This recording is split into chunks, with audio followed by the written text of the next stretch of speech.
성도들이 자신의 일상 속에 경험하는 깊은 묵상을 가지고 하나님께 나아가고 있습니다. 그 묵상의 일부를 함께 나누고자 합니다.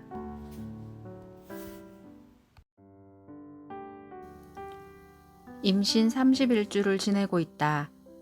하온이가 처음 생겼을 때부터 지금까지의 시간들이 엄청 빠르게 지나간 것 같다. 8개월의 기간 동안 주수마다 퀘스트처럼 주어진 검사들에 많이 떨리기도 했고 걱정되기도 했었다.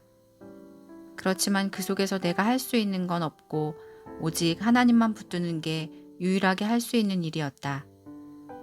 올해 우리 교회의 슬로건이 누림이듯 나는 이 기간들을 지나며 하나님의 함께 하심을 누려보려고 많이 생각했었다. 이 아이를 우리 가정에 허락하신 하나님, 이 귀한 생명과 함께 10개월을 지낼 수 있게 붙드시는 하나님, 이 아이의 태어남과 앞으로의 삶을 붙드실 하나님을 계속 묵상해 본다. 나의 나약함으론 해낼 수 없는 엄마라는 자리로의 초대 속에 난 계속 하나님을 붙들 수밖에 없다. 남은 2달 남짓한 시간 동안 하온이와 하이 그리고 우리 부부를 향한 하나님의 마음과 계획하심들을 잘 담아내 보길 소망한다.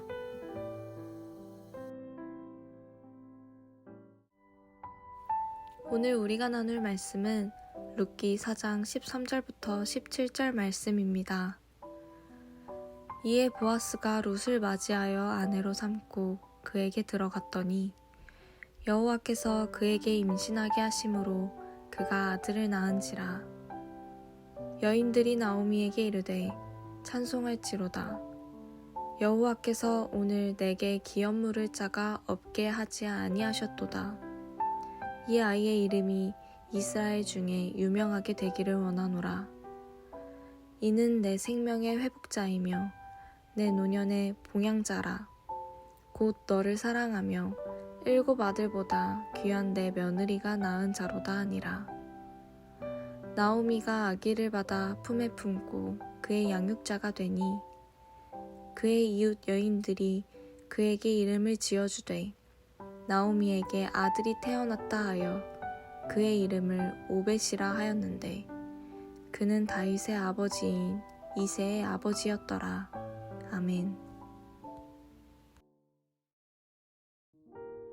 반갑습니다. 오늘 룻기 4장 13절에서 17절을 중심으로 생명의 회복자라는 제목으로 말씀 나누겠습니다.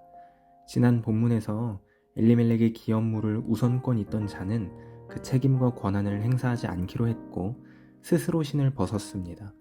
이에 보아스는 그 자리에 있던 장로들과 백성들을 증인 삼아 자기가 엘리멜렉과 그의 아들들의 기업을 모두 무르겠다 이렇게 선언했습니다. 이에 장로들은 그와 그의 가문을 축복해 주었습니다. 그렇게 보아스는 정식으로 룻을 아내로 맞이하게 됩니다. 13절입니다. 이에 보아스가 룻을 맞이하여 아내로 삼고 그에게 들어갔더니 여호와께서 그에게 임신하게 하심으로 그가 아들을 낳은지라. 그 가정에 아들이 태어났습니다. 그 모든 일은 보아스를 통해서 여호와께서 행하신 일이라고 성경은 분명하게 밝힙니다. 이 모든 일들은 하나님이 행하신 일이라는 것입니다. 그러고 보면 룻은 이전의 남편 말론을 통해서는 아이를 갖지 못했습니다. 어떤 물리적인 이유가 있었는지는 알 수 없으나 한 가지 확실한 것은 그 때문에 엘리멜렉의 대가 끊길 뻔했었다는 것이고 또 모압 여인 룻도 의지할 것이 없이 완전히 비어있게 되었다는 것입니다. 우리는 룻기를 나누면서 완전히 망한 상태가 된 것이 저주가 아니라는 것을 보았습니다. 비어있기에 그 속에 채워지는 은혜가 더욱 선명하게 보인다는 것을 배웠고 한 개인의 어떤 실력이나 최선의 선택이 아니라 오직 하나님의 은혜가 우리를 살게 한다는 것도 알았습니다. 오늘 말씀도 이와 같은 맥락에서 이어집니다.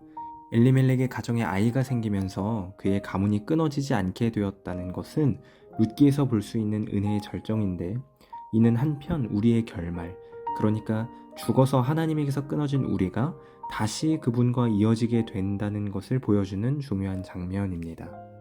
그리고 이렇게 끊어졌던 것이 다시 이어지게 되었다는 것은 하나님을 찬양할 수밖에 없는 일입니다. 그래서 본문에서는 룻과 보아스의 이야기를 곁에서 보고 들은 여인들이 하나님께 찬송을 부르는 장면이 나옵니다. 14절입니다.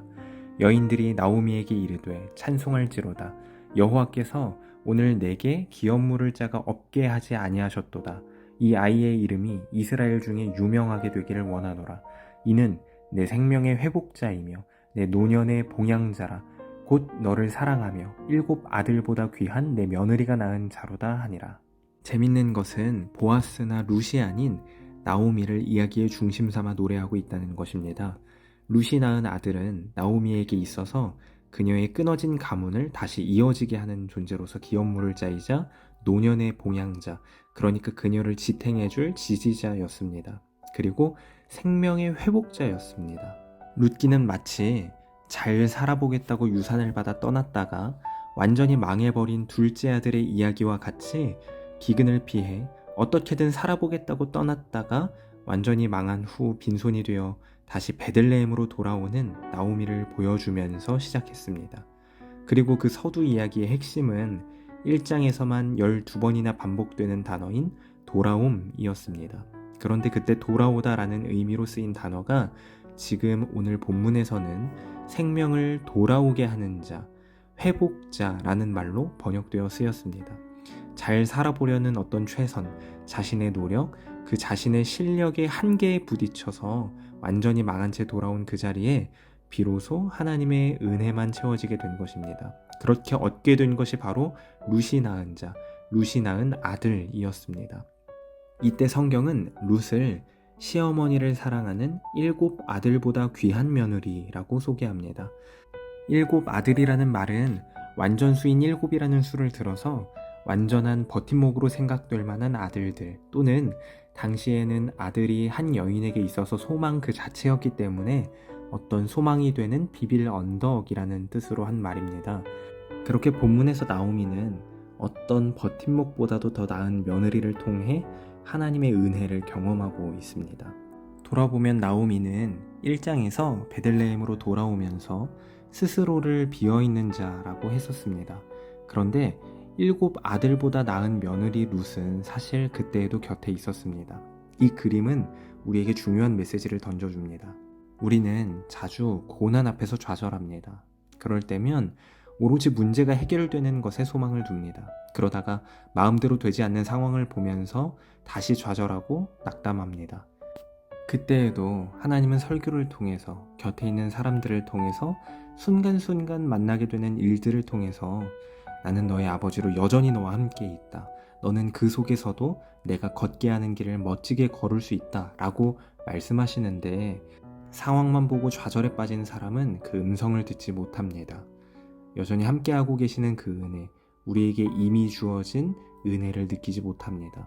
그러나 사랑하는 성도 여러분, 자신의 이름을 괴로움, 마라 이렇게 불러달라고 할 만큼 모든 걸 잃어버리고 무너진 심정이 되어 돌아온 나오미 곁에 7 아들보다 나은 은혜가 있었다는 것을 기억하시기 바랍니다. 그리고 그 은혜가 우리에게도 동일하게 주어져 있음을 깨닫게 되시기 바랍니다. 우리의 삶은 그렇게 이미 주어진 은혜를 확인하고 그로 인해 소망을 얻고 소망 있음에 기뻐하고 그 마음을 가지고 얼마든지 하나님을 찬양할 수 있는 나날들로 이루어져 있습니다. 그리고 그런 나날 속에서 하나님의 은혜를 확인하는 것으로부터 진정한 회복이 시작됩니다. 나오미는 그렇게 룻이 낳은 아이를 받아 안고 그의 양육자가 됩니다. 16절입니다. 나오미가 아기를 받아 품에 품고 그의 양육자가 되니 그의 이웃 여인들이 그에게 이름을 지어주되 나오미에게 아들이 태어났다 하여 그의 이름을 오벳이라 하였는데 그는 다윗의 아버지인 이새의 아버지였더라. 본문은 다시 한번 룻이나 보아스가 아닌 나오미의 아들 이렇게 표현하고 있는데, 그 이유는 그녀가 기업 물음의 대상자인 엘리멜렉의 아내이기 때문이고, 또한 그녀에게 하나님의 은혜가 어떻게 채워지고 있는지를 보여주기 위함입니다. 특별히 아이의 이름은 아이의 부모가 아니라 이 모든 이야기를 알고 있던 이웃 여인들이 지어준 것인데 바로 오벳입니다. 오벳은 섬기다 라는 말에 뿌리를 두고 있는 이름입니다. 그는 물론 나오미의 봉양자로서 그녀를 섬기게 될 것입니다. 그러나 그녀에게 국한되지 않고 더 나아가서 다윗과 예수님으로 이어지는 구속사 속에서 섬기는 자의 이름이 될 것입니다. 여기에 룻기라는 성경이 우리에게 결국 하고자 하는 메시지가 담겨 있습니다. 우리의 삶이 꼭 이와 같다는 것입니다. 나오미는 자신을 여호와께 징계받은 자, 괴로운 자, 비어있는 자라고 말했었습니다. 그렇게 남편과 아기를 잃고 참척의 고통을 겪었던 그녀가 이방인 며느리를 중심으로 진행된 드라마틱한 이야기를 겪으면서 그 비어있던 손으로 새로운 아기를 받아들게 된 것입니다. 새로운 삶이 시작된 것입니다. 이 이야기는 우리에게 그대로 이어집니다. 우리의 완전히 망했다고 생각했던 그 자리로 인간의 몸을 입고 스스로 종이 되어 우리를 섬기러 예수님이 오신 것입니다. 말씀을 정리하겠습니다. 하나님은 룻기의 이야기를 통해 진짜 생명이 어디에 달려 있는지를, 진짜 회복이 무엇인지를 보여주고 계십니다. 우리의 회복은 하나님 앞으로 돌아오는 것에 달려 있습니다. 보호자이시고 채우시는 이이시며 친히 우리의 아버지 되신 하나님이 나의 하나님인 것을 확인하는 그 자리에 서게 되는 순간 회복이 시작되는 겁니다. 다만 한 가지 오해하지 말 것은 나오미의 인생은 물론 드라마틱하게 반전되었지만 회복이라는 말이 곧 상황이 좋아진다는 의미만 뜻하는 것은 아니라는 것입니다. 어떤 문제가 해결되는 것만을 이야기하는 것이 아닙니다. 회복은 죄인 되어 죽을 우리, 다시 말해 완전히 망해버린 우리 가운데 친히 오셔서 대속하시고 다시 살아나신 예수님의 십자가 앞에서 이루어집니다. 그렇게 회복된 상태가 되면 우리는 어떤 상황 속에서도 구원받은 자로서 살 수 있게 됩니다. 낙심하고 절망하는 것보다 여전히 힘겹고 막막하겠지만 그럼에도 소망을 가지고 하나님을 기대함으로 한 걸음을 떼낼 수 있게 되는 겁니다. 문제는 그것이 해결된다고 해도 또 다른 문제가 얼마든지 생길 수 있지만 그 속을 살아내는 우리와 함께 하시는 하나님은 결코 변하지 않으십니다. 그걸 안다면 요동하지 않을 수 있게 됩니다. 그렇게 주어진 오늘 속에서 믿음으로부터 시작되는 회복을 경험하게 되는 모두 되시길 소망합니다. 기도하겠습니다. 살아계신 하나님 감사합니다. 룻기의 이야기를 통해 하나님의 은혜가 우리를 어떻게 살게 하는지 보게 하시니 감사합니다. 우리가 절망 속에 있다 하더라도 이미 주어진 은혜를 확인할 수 있게 지혜를 허락하시고, 고통 속에 있다 하더라도 완전한 보호자이시며 아버지 되신 하나님 앞에 서서 믿음을 고백하게 하옵소서. 연약한 우리에게 믿음을 더해 주시길 소망하오며 참 생명의 회복자이신 예수님 이름으로 기도합니다. 아멘. 하나님이 오늘 하루를 선물로 허락하셨습니다.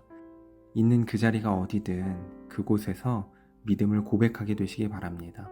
어떤 상황에 놓여 있든 그 순간에 생명의 회복자이신 하나님을 경험하게 되는 모두 되시길 소망합니다.